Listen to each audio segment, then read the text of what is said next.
NATO ने इस action को इंटरनेशनल लॉ की वायलेशन करार दिया। प्यूटिन का असल मकसद क्या था? इस एग्रेसिव स्टांस ने उसे रशिया में नेशनल हीरो बना दिया। उसने केजीबी के ऑफिस में जाकर पूछा। इस इवेंट को हिस्ट्री में एनेक्सेशन ऑफ क्रीमिया 2014 कहा जाता। 1989 में एक ऐसा वाकया हुआ जिसने दुनिया की सियासत बदल दी। सबसे पावरफुल सिक्योरिटी एजेंसी का डायरेक्टर बना दिया गया। अपनी हेल्थ प्रॉब्लम्स और पॉलिटिकल प्रेशर की वजह से एक ऐसे सक्सेसर की तलाश में थे। 1999 में रशिया के कई शहरों में बॉम्ब ब्लास्ट हुए। गवर्नमेंट उसने ओलिगार्क्स की पावर कम कर दी। भी लीडर तीसरी बार लगातार प्रेसिडेंट नहीं बन सकता था, यानी प्यूटिन के पहले वाले प्रेसिडेंशियल टर्म्स को ऑफिशियली काउंट ही नहीं किया जाएगा। इस ट्रेजेडी में 300 से ज्यादा लोग मर गए। रशिया ने सीरियन गवर्नमेंट और प्रेसिडेंट बशार अल असद को सपोर्ट किया। उसका ब्रेकफास्ट सिंपल होता है।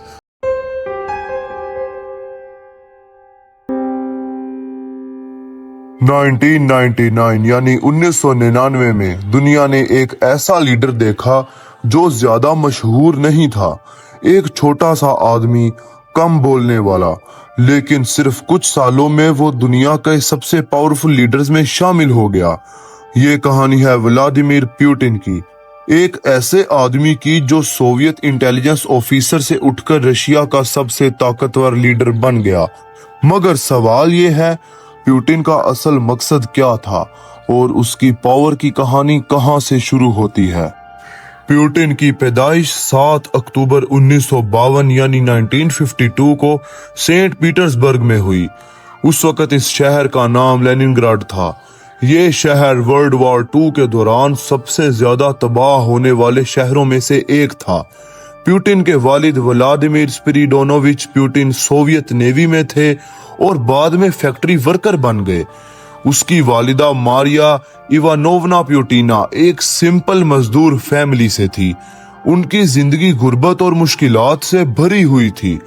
पुतिन और उसका खानदान एक छोटे से कम्युनल अपार्टमेंट में रहता था, जहां कई फैमिलीज एक ही बिल्डिंग में रहती थी।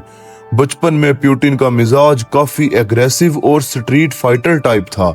स्कूल के बाद वो अक्सर स्ट्रीट फाइट्स में हिस्सा लेता था, लेकिन एक चीज ने उसकी जिंदगी बदल दी। जब पुतिन टीनेजर था, उसने जूडो और सैम्बो सीखना शुरू किया। मार्शल आर्ट्स ने उसकी पर्सनैलिटी को बदल दिया। यहाँ उसने डिसिप्लिन, पेशेंस और स्ट्रेटेजी सीखी। पुतिन ने बाद में ब्लैक बेल्ट इन जूडो भी हासिल की। आज भी वो मार्शल आर्ट्स को अपनी पर्सनैलिटी का इम्पोर्टेंट हिस्सा मानता है। पुतिन का बचपन से ही एक बहुत बड़ा ख्वाब था, यानी केजीबी को ज्वाइन करना, यानी सोवियत इंटेलिजेंस एजेंसी ज्वाइन करना। उस वक्त दुनिया की सबसे पावरफुल इंटेलिजेंस एजेंसीज में से एक केजीबी थी। पुतिन के बारे में एक वाकया मशहूर है कि बचपन में उसने केजीबी के ऑफिस में जाकर पूछा कि वो कैसे केजीबी को ज्वाइन कर सकता है। वहां उसे बताया गया कि इसके लिए उसको तालीम मुकम्मल करनी पड़ेगी। पुतिन ने लेनिनग्राड स्टेट यूनिवर्सिटी से लॉ की डिग्री हासिल की। 1975 में उसका ख्वाब पूरा हो गया और बिल आखिर उसे ऑफिशियली केजीबी ऑफिसर बना दिया गया। 1980s में पुतिन को जर्मनी भेज दिया गया। यहाँ वो कोल्ड वॉर का स्पाई बनकर रहा। उस वक्त जर्मनी 2 हिस्सों में तकसीम था, वेस्ट जर्मनी और ईस्ट जर्मनी। पुतिन को ईस्ट जर्मनी के शहर ड्रेसडेन में तैनात किया गया। यहाँ उसका काम था इंटेलिजेंस गैदर करना, स्पाइज रिक्रूट करना और वेस्टर्न इन्फ्लुएंस को मॉनिटर करना। ये कोल्ड वॉर का दौर था।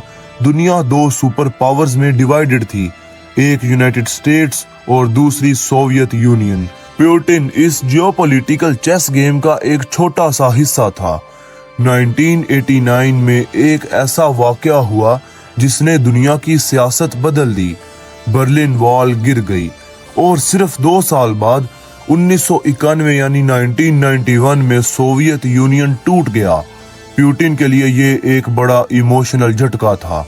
बाद में उसने कहा, सोवियत यूनियन का कोलैप्स 20th सेंचुरी की सबसे बड़ी जियोपॉलिटिकल ट्रेजेडी थी। इस कोलैप्स के बाद पुतिन ने केजीबी छोड़ दी और रशिया वापस चला गया। 1990s में जब रशिया एक नए सियासी और इकोनॉमिक क्राइसिस का शिकार था, उस वक्त Vladimir Putin Aahista Aahista Moscow की पावर पॉलिटिक्स के करीब आने लगा। 1996 यानी 1996 में प्यूटिन को मॉस्को बुलाया गया और उसे क्रेमलिन के अंदर एक इम्पोर्टेंट एडमिनिस्ट्रेटिव पोजीशन दी गई। यहाँ उसका काम था गवर्नमेंट के इंटरनल अफेयर्स और लीगल मैटर्स को मैनेज करना। लेकिन असली टर्निंग पॉइंट 1998 में आया। इस साल प्यूटिन को रशिया की सबसे पावरफुल सिक्योरिटी एजेंसी का डायरेक्टर बना दिया गया। ये एजेंसी फेडरल सिक्योरिटी सर्विस यानी FSB थी। FSB असल में सोवियत एरा की इंटेलिजेंस एजेंसी KGB की सक्सेसर थी, यानी KGB के सारे काम अब FSB करती थी। इस पोजीशन का मतलब था कि प्यूटिन अब रशिया के internal security system, intelligence network और काउंटर टेरर ऑपरेशंस पर डायरेक्ट कंट्रोल रख रहा था। ये पोस्ट रशियन पावर स्ट्रक्चर में बहुत पावरफुल मानी जाती थी। इसी दौरान प्यूटिन को रशियन लीडरशिप के अंदर एक लॉयल और रिलायबल एडमिनिस्ट्रेटर के तौर पर देखा जाने लगा। सिर्फ कुछ ही माह बाद 1999 में उसे एक और इम्पोर्टेंट पोजीशन दे दी गई। प्यूटिन को बनाया गया secretary of the security council of Russia. Security council Russia की वो स्ट्रेटेजिक बॉडी है जो नेशनल सिक्योरिटी, मिलिट्री पॉलिसी और फॉरेन स्ट्रेटेजी जैसे इम्पोर्टेंट फैसलों में प्रेसिडेंट को एडवाइस देती है। इस पोजीशन ने प्यूटिन को रशियन मिलिट्री और इंटेलिजेंस एलीट के साथ डायरेक्ट कनेक्शन दे दिया। पॉलिटिकल एनालिस्ट के मुताबिक इसी दौर में प्यूटिन ने रशिया के सबसे पावरफुल सिक्योरिटी नेटवर्क, जिसे अक्सर सिलोविकी कहा जाता है, उसकी स्ट्रॉन्ग सपोर्ट हासिल कर ली। ये लोग farmer intelligence officers, military generals और सिक्योरिटी ऑफिशियल्स पर मुश्तमिल थे जो रशियन स्टेट के अंदर बहुत इन्फ्लुएंस रखते थे। 1999 के आखिर तक प्यूटिन क्रेमलिन के अंदर एक ऐसे ब्यूरोक्रेट से बदलकर नेशनल सिक्योरिटी एस्टेब्लिशमेंट का सेंट्रल फिगर बन चुका था। इसी वक्त रशिया के अंदर प्रेसिडेंट बोरिस येल्सिन अपनी हेल्थ प्रॉब्लम्स और पॉलिटिकल प्रेशर की वजह से एक ऐसे सक्सेसर की तलाश में थे जो सिस्टम को स्टेबल रख सके। कई ऑब्जर्वर्स के मुताबिक प्यूटिन की KGB बैकग्राउंड, डिसिप्लिन और लॉयल्टी ने उसे येल्सिन के लिए एक आइडियल कैंडिडेट बना दिया और इसी वजह से 1999 में एक ऐसा डिसीजन लिया गया जिसने रशिया की सियासत हमेशा के लिए बदल दी। प्यूटिन को रशिया का प्राइम मिनिस्टर बना दिया गया। यहाँ से उसका सफर सीधा रशिया की प्रेसिडेंसी की तरफ शुरू होता है। उस वक्त प्यूटिन को ज्यादा लोग जानते नहीं थे, लेकिन जल्द ही एक इवेंट ने उसकी पॉपुलैरिटी स्काई हाई कर दी और वो था चेचन वॉर। रशिया के रीजन चेचनिया में सेपरेटिस्ट मूवमेंट चल रही थी। 1999 में रशिया के कई शहरों में बॉम्ब ब्लास्ट हुए। गवर्नमेंट ने इन अटैक्स का जिम्मेदार चेचन मिलिटेंट्स को ठहराया। प्यूटिन ने एक स्ट्रॉन्ग मिलिट्री ऑपरेशन लॉन्च किया। इस कॉन्फ्लिक्ट को हिस्ट्री में कहा जाता है सेकंड चेचन वॉर। प्यूटिन का फेमस स्टेटमेंट सामने आया, हम टेररिस्ट को टॉयलेट में भी ढूंढ कर खत्म करेंगे। इस एग्रेसिव स्टांस ने उसे रशिया में नेशनल हीरो बना दिया। 31 दिसंबर 1999 एक और शॉकिंग अनाउंसमेंट हुई। प्रेसिडेंट बोरिस येल्सिन ने रिजाइन कर दिया और एक्टिंग प्रेसिडेंट बना दिया व्लादिमीर प्यूटिन को। 2000 में इलेक्शंस हुए। Putin officially president of Russia बन गया। प्रेसिडेंट बनने के बाद प्यूटिन ने रशिया में पावर को सेंट्रलाइज करना शुरू किया। उसने ओलिगार्क्स की पावर कम कर दी, मीडिया कंट्रोल स्ट्रॉन्ग किया, सिक्योरिटी एजेंसीज को और मजबूत बनाया। आहिस्ता आहिस्ता रशिया एक स्ट्रॉन्ग सेंट्रलाइज्ड स्टेट बनने लगा। जब व्लादिमीर प्यूटिन पहली दफा रशिया का प्रेसिडेंट बना, उस वक्त रशियन कॉन्स्टिट्यूशन के मुताबिक कोई भी प्रेसिडेंट सिर्फ 2 कंसेक्टिव टर्म्स तक ही पावर में रह सकता था। हर प्रेसिडेंशियल टर्म 4 साल की होती थी। प्यूटिन ने पहली दफा 2000 में इलेक्शन जीता और उसका पहला प्रेसिडेंशियल टर्म 2000 से 2004 तक चला। 2004 में उसने दोबारा इलेक्शन जीता और दूसरी दफा प्रेसिडेंट बना, लेकिन 2008 तक एक प्रॉब्लम सामने आ गई। रशियन कॉन्स्टिट्यूशन के मुताबिक कोई भी लीडर तीसरी बार लगातार प्रेसिडेंट नहीं बन सकता था। इस वक्त पॉलिटिकल ऑब्जर्वर्स को लग रहा था कि शायद प्यूटिन का एरा खत्म हो जाएगा, लेकिन यहाँ एक इंटरेस्टिंग पॉलिटिकल स्ट्रेटजी सामने आती है पुतिन ने अपने एक क्लोज एलाय को सपोर्ट किया जिसका नाम था दिमित्री मेदवेदेव। 2008 के इलेक्शंस में मेदवेदेव प्रेसिडेंट बन गया, लेकिन मेदवेदेव ने फौरन पुतिन को प्राइम मिनिस्टर बना दिया। इस तरह ऑफिशियली रशिया का प्रेसिडेंट मेदवेदेव था, लेकिन एनालिस्ट्स के मुताबिक असली पावर तब भी पुतिन के पास थी। कई पॉलिटिकल एक्सपर्ट्स और जर्नलिस्ट का कहना है कि उस वक्त रशिया में एक टेंडम लीडरशिप सिस्टम था, यानी एक तरफ मेदवेदेव प्रेसिडेंट था और दूसरी तरफ पुतिन प्राइम मिनिस्टर के तौर पर गवर्नमेंट और सिक्योरिटी स्ट्रक्चर पर स्ट्रॉन्ग कंट्रोल रखता था। इसी दौरान 2008 में एक और इम्पोर्टेंट कॉन्स्टिट्यूशनल चेंज हुआ। मेदवेदेव की प्रेसिडेंसी के दौरान रशियन पार्लियामेंट ने प्रेसिडेंशियल टर्म को 4 साल से बढ़ाकर 6 साल कर दिया। इसका मतलब था कि जो भी अगला प्रेसिडेंट बनेगा वो 6 साल तक पावर में रह सकता है। 2012 में जब मेदवेदेव का टर्म खत्म हुआ तो पॉलिटिकल सीन फिर बदला। इस दफा मेदवेदेव ने पुतिन को सपोर्ट किया और 2012 के प्रेसिडेंशियल इलेक्शंस में पुतिन फिर से प्रेसिडेंट बन गया। इस तरह पुतिन ने एक ब्रेक के बाद तीसरी दफा प्रेसिडेंसी हासिल कर ली। 2018 में उसने फिर इलेक्शन जीता और चौथी दफा प्रेसिडेंट बना। लेकिन सबसे कंट्रोवर्शियल डेवलपमेंट 2020 में हुई। 2020 में रशिया में एक कॉन्स्टिट्यूशनल रेफरेंडम करवाया गया। इस रेफरेंडम के जरिए रशियन कॉन्स्टिट्यूशन में कई चेंजेस किए गए। सबसे इम्पोर्टेंट चेंज ये था कि प्रेसिडेंशियल टर्म काउंट को रीसेट कर दिया गया, यानी पुतिन के पहले वाले प्रेसिडेंशियल टर्म्स को ऑफिशियली काउंट ही नहीं किया जाएगा। इस अमेंडमेंट का मतलब ये निकला कि पुतिन थियोरेटिकली 2036 तक प्रेसिडेंट रह सकता है। कुछ सपोर्टर्स का कहना है कि पुतिन की स्ट्रॉन्ग लीडरशिप ने रशिया को स्टेबिलिटी दी है, लेकिन क्रिटिक्स का कहना है कि ये कॉन्स्टिट्यूशनल चेंज असल में पावर को एक्सटेंड करने का एक तरीका था। आज के वक्त में व्लादिमीर पुतिन दुनिया के उन लीडर्स में शामिल है जो सबसे ज्यादा अरसा पावर में रहे हैं, और उसकी सियासी स्ट्रेटेजी को अक्सर मॉडर्न पॉलिटिकल सर्वाइवल का एक यूनिक मॉडल कहा जाता है। पुतिन के दौर में रशिया ने अपना ग्लोबल इन्फ्लुएंस वापस हासिल करने की कोशिश की। मेजर इवेंट्स में शामिल हैं Russia Georgia war 2008, annexation of Crimea 2014, Russian invasion of Ukraine 2022। In events ने पुतिन को एक कंट्रोवर्शियल लेकिन पावरफुल ग्लोबल लीडर बना दिया। एक्सपर्ट्स के मुताबिक पुतिन की पर्सनैलिटी पर 3 चीजों का गहरा असर है: केजीबी ट्रेनिंग, सोवियत कोलैप्स का ट्रॉमा और रशिया का सुपर पावर बनना। पुतिन अपनी इमेज भी केयरफुली बिल्ड करता है। मीडिया में अक्सर उसकी फोटोज देखी जाती हैं जिनमें वो हॉर्स राइडिंग, जूडो प्रैक्टिस और मिलिट्री एक्सरसाइजेज को विजिट कर रहा होता है। ये सब एक मैसेज देते हैं, यानी कि स्ट्रॉन्ग लीडरशिप। जब व्लादिमीर पुतिन ने रशिया की लीडरशिप संभाली, उस वक्त रशिया एक इकोनॉमिक और पॉलिटिकल क्राइसिस से गुजर रहा था। सोवियत यूनियन के कोलैप्स के बाद रशिया की इंटरनेशनल पावर कम हो चुकी थी। पुतिन का सबसे बड़ा गोल ये था कि रशिया को दोबारा एक स्ट्रॉन्ग ग्लोबल पावर बनाया जाए। इसी दौर में कई इंपॉर्टेंट कॉन्फ्लिक्ट्स और पॉलिटिकल क्राइसिस सामने आए जिन्होंने पुतिन की लीडरशिप को शेप दी। 2000 की दहाई में रशिया को कई टेररिस्ट अटैक्स का सामना करना पड़ा। इनमें सबसे शॉकिंग इंसिडेंट था बेस्लान स्कूल सीज, जो 2004 में हुआ।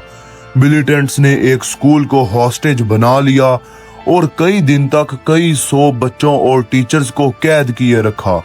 इस ट्रेजेडी में 300 से ज्यादा लोग मर गए, जिनमें ज्यादातर बच्चे थे।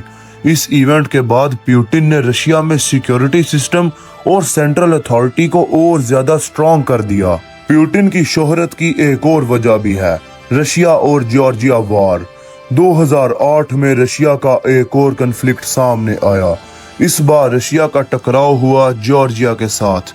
जॉर्जिया के 2 रीजन्स साउथ ओसेटिया और अब्खाजिया लंबे अरसे से डिस्प्यूट का हिस्सा थे। जब जॉर्जिया ने मिलिट्री ऑपरेशन लॉन्च किया तो रशिया ने भी अपनी आर्मी भेज दी। इस कन्फ्लिक्ट को हिस्ट्री में रशिया जॉर्जिया वार 2008 के नाम से जाना जाता है। सिर्फ कुछ दिनों में रशियन फोर्सेस ने जॉर्जिया की आर्मी को पीछे हटा दिया। इस वॉर ने दुनिया को ये सिग्नल दिया कि रशिया दोबारा अपनी मिलिट्री पावर दिखाने के लिए तैयार है। इसके बाद एक और इवेंट सामने आया, क्रीमिया और यूक्रेन क्राइसिस। 2014 में यूरोप में एक और बड़ा जियोपॉलिटिकल क्राइसिस पैदा हुआ। यूक्रेन में पॉलिटिकल प्रोटेस्ट के बाद प्रो रशियन प्रेसिडेंट को हटा दिया गया। इस सिचुएशन का फायदा उठाते हुए रशिया ने यूक्रेन के रीजन क्रीमिया पर कंट्रोल हासिल कर लिया। इस इवेंट को हिस्ट्री में एनेक्सेशन ऑफ क्रीमिया 2014 कहा जाता है। रशिया ने रेफरेंडम का हवाला दिया जबकि वेस्टर्न कंट्रीज ने इसे इल्लीगल करार दिया। इस इंसिडेंट के बाद रशिया और वेस्टर्न कंट्रीज के दरमियान टेंशन्स बहुत बढ़ गईं और इसके बाद सीरिया वॉर में इंटरवेंशन। 2015 में पुतिन ने एक और अनएक्सपेक्टेड डिसीजन लिया। रशिया ने मिडिल ईस्ट के कन्फ्लिक्ट में डायरेक्ट मिलिट्री इंटरवेंशन की। ये इंटरवेंशन हुई सीरिया में। रशिया ने सीरियन गवर्नमेंट और प्रेसिडेंट बशार अल असद को सपोर्ट किया। रशियन एयरफोर्स ने मिलिटेंट्स के खिलाफ एयर स्ट्राइक्स लॉन्च की। इस इंटरवेंशन ने रशिया को मिडिल ईस्ट पॉलिटिक्स में दोबारा एक मेजर प्लेयर बना दिया। और उसके बाद रीसेंट इवेंट्स में यूक्रेन वॉर 2022। फरवरी 2022 में दुनिया को एक और शॉक मिला। रशिया ने यूक्रेन के खिलाफ फुल स्केल इन्वेजन लॉन्च की। इस कन्फ्लिक्ट को हिस्ट्री में रशियन इन्वेजन ऑफ यूक्रेन 2022 कहा जाता है। पुतिन का कहना था कि रशिया को अपनी सिक्योरिटी और स्ट्रेटेजिक इंटरेस्ट को प्रोटेक्ट करना जरूरी है, लेकिन वेस्टर्न कंट्रीज और ऑर्गेनाइजेशंस जैसे नेटो ने इस एक्शन को इंटरनेशनल लॉ की वायलेशन करार दिया। इस वॉर ने दुनिया की जियोपॉलिटिक्स को दोबारा कोल्ड वॉर जैसी टेंशन की तरफ धकेल दिया। रिपोर्ट्स के मुताबिक व्लादिमीर पुतिन की डेली लाइफ रूटीन भी काफी अनयूजुअल है। कहते हैं कि वो आम तौर पर लेट उठता है, अक्सर दोपहर के करीब अपना दिन शुरू करता है। उसका ब्रेकफास्ट सिंपल होता है, ऑमलेट, कॉटेज चीज, जूस या कॉफी। पुतिन अपनी फिजिकल फिटनेस पर बहुत फोकस करता है। वो रेगुलरली जूडो प्रैक्टिस करता है और स्विमिंग भी करता है। उसकी तस्वीरें अक्सर मीडिया में दिखाई जाती हैं जहां वो हॉर्स राइडिंग कर रहा होता है, आइस हॉकी खेल रहा होता है या मिलिट्री एक्सरसाइजेज ऑब्जर्व कर रहा होता है। पॉलिटिकल एनालिस्ट के मुताबिक ये सब एक केयरफुली क्राफ्टेड इमेज का हिस्सा है। ये इमेज एक ऐसे लीडर को दिखाती है जो फिजिकली स्ट्रांग है, डिसिप्लिन्ड है और कंट्रोल में है।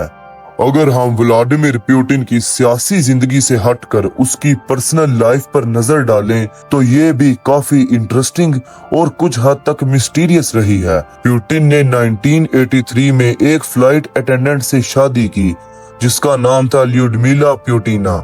उस वक्त Putin Soviet intelligence service KGB में काम कर रहा था। इस शादी से उसकी 2 बेटियां पैदा हुई, मारिया वोरोंत्सोवा और कैटरीना तिखोनोवा। पुतिन ने हमेशा अपनी फैमिली को मीडिया से दूर रखा। उसकी बेटियां ज्यादातर पब्लिक लाइफ से बाहर ही रही हैं और बहुत कम लोग उनकी पर्सनल जिंदगी के बारे में जानते हैं। 2013 में पुतिन और ल्यूडमिला पुतिना ने ऑफिशियली अनाउंस किया कि उनकी डाइवोर्स हो चुकी है। ये अनाउंसमेंट उन्होंने एक पब्लिक इवेंट के बाद दिया। इसके बाद से पुतिन की पर्सनल लाइफ और भी ज्यादा प्राइवेट हो गई। कई रिपोर्ट्स और र्यूमर्स भी सामने आए, लेकिन पुतिन ने कभी अपनी पर्सनल रिलेशनशिप्स के बारे में ओपनली बात नहीं की, इसलिए उसकी फैमिली लाइफ अक्सर तजस्सुस का शिकार रहती है। पुतिन ने रशियन मीडिया पर भी कंट्रोल हासिल किया। जब व्लादिमीर पुतिन 2000 में रशिया का प्रेसिडेंट बना, उस वक्त रशियन मीडिया काफी हद तक इंडिपेंडेंट था। 1990s के दौरान बहुत से टीवी चैनल्स और न्यूज़पेपर्स प्राइवेट बिजनेसमैन या पावरफुल ओलिगार्क से कंट्रोल में थे। इन ओलिगार्क्स में सबसे मशहूर नाम थे बोरिस बेराजोस्की और व्लादिमीर ग्योसिंस्की। ये लोग सिर्फ बिजनेसमैन नहीं थे बल्कि पॉलिटिक्स और मीडिया दोनों पर स्ट्रॉन्ग इन्फ्लुएंस रखते थे। पुतिन के पावर में आते ही एक नया फेज शुरू हुआ। रशियन गवर्नमेंट ने आहिस्ता आहिस्ता उन मीडिया ऑर्गेनाइजेशंस पर प्रेशर डालना शुरू किया जो क्रेमलिन की पॉलिसीज को ओपनली क्रिटिसाइज करते थे। सबसे पहला बड़ा कन्फ्लिक्ट हुआ एक पॉपुलर टेलीविजन नेटवर्क के साथ जिसका नाम था एनटीवी। एनटीवी उस वक्त रशिया का सबसे ज्यादा इंडिपेंडेंट और इन्वेस्टिगेटिव टीवी चैनल माना जाता था। 2001 में गवर्नमेंट कंट्रोल्ड कंपनी गैज़प्रॉम ने एनटीवी पर कंट्रोल हासिल कर लिया। इस टेक ओवर के बाद चैनल की एडिटोरियल पॉलिसी ड्रास्टिकली चेंज हो गई। कई जर्नलिस्ट ने प्रोटेस्ट में रिजाइन कर दिया और रशिया के मीडिया लैंडस्केप में एक बड़ा टर्निंग पॉइंट आ गया। इसके बाद आहिस्ता आहिस्ता रशिया के मेजर नेशनल टीवी चैनल्स जैसे कि चैनल 1 रशिया और रोसिया 1 या तो स्टेट के डायरेक्ट कंट्रोल में आ गए या फिर क्रेमलिन फ्रेंडली ऑनरशिप में चले गए। पॉलिटिकल एनालिस्ट के मुताबिक रशिया में टेलीविजन सबसे पावरफुल इंफॉर्मेशन सोर्स है और जब मेजर टीवी चैनल्स गवर्नमेंट के इन्फ्लुएंस में आ गए तो पब्लिक नैरेटिव पर भी क्रेमलिन का कंट्रोल बढ़ता चला गया। मीडिया के अलावा पुतिन की गवर्नमेंट का सबसे बड़ा चैलेंज रशियन पॉलिटिकल ऑपोजिशन भी था। 2000 की दहाई के दौरान कई ऑपोजिशन फिगर्स और एक्टिविस्ट क्रेमलिन की पॉलिसीज पर ओपनली तनकीद करते थे। इनमें सबसे प्रोमिनेंट नाम था अलेक्सी नावाल्नी, जो करप्शन के खिलाफ कैंपेन्स के लिए मशहूर हुआ। नावाल्नी ने रशियन गवर्नमेंट और पॉलिटिकल एलीट पर करप्शन के इल्जामात लगाए और सोशल मीडिया के जरिए बहुत पॉपुलर हो गया, लेकिन रशियन अथॉरिटीज ने उस पर कई लीगल केसेस भी चलाए। सपोर्टर्स कहते हैं कि ये केसेस पॉलिटिकल मोटिवेशन पर मबनी थे, जबकि गवर्नमेंट का कहना था कि ये लीगल मैटर्स हैं। इसी तरह कई ऑपोजिशन लीडर्स को इलेक्शन में पार्टिसिपेट करने से रोका गया या उनकी पॉलिटिकल पार्टीज को रजिस्टर करने में मुश्किलात पेश आईं। पॉलिटिकल एनालिस्ट के मुताबिक पुतिन ने रशियन पॉलिटिकल सिस्टम को इस तरह शेप किया जहां अपोजिशन पार्टीज एग्जिस्ट करती हैं, लेकिन रियल पॉलिटिकल पावर ज्यादातर रूलिंग एस्टेब्लिशमेंट के पास ही रहती है। इन तमाम डेवलपमेंट्स के बाद व्लादिमीर पुतिन ने रशिया में एक ऐसा पॉलिटिकल सिस्टम डेवलप किया जहां स्टेट इंस्टीट्यूशंस, सिक्योरिटी एजेंसीज और मेजर मीडिया आउटलेट्स ज्यादातर क्रेमलिन के इन्फ्लुएंस में हैं। सपोर्टर्स का कहना है कि इस सिस्टम ने रशिया को स्टेबिलिटी दी और 1990s की पॉलिटिकल कैओस को खत्म किया, लेकिन क्रिटिक्स का कहना है कि इससे रशियन डेमोक्रेसी और फ्री मीडिया पर रिस्ट्रिक्शंस बढ़ गईं। आज भी रशिया की पॉलिटिक्स को समझने के लिए ये समझना जरूरी है कि पावर स्ट्रक्चर किस तरह डेवलप हुआ और मीडिया और ऑपोजिशन के साथ गवर्नमेंट का रिलेशनशिप किस तरह इवॉल्व हुआ। आज व्लादिमीर पुतिन दुनिया के सबसे पावरफुल और कंट्रोवर्शियल लीडर्स में शामिल है। उसकी लीडरशिप ने रशिया को दोबारा ग्लोबल पॉलिटिक्स का एक सेंट्रल प्लेयर बना दिया है, लेकिन क्रिटिक्स के मुताबिक उसकी पॉलिसीज ने दुनिया को एक नए जियोपॉलिटिकल कॉन्फ्लिक्ट की तरफ भी धकेल दिया है। और आज भी दुनिया ये सवाल पूछ रही है, क्या पुतिन का विजन रशिया को दोबारा सुपर पावर बना पाएगा या उसकी पॉलिसीज दुनिया को एक और बड़े कॉन्फ्लिक्ट की तरफ ले जा रही हैं।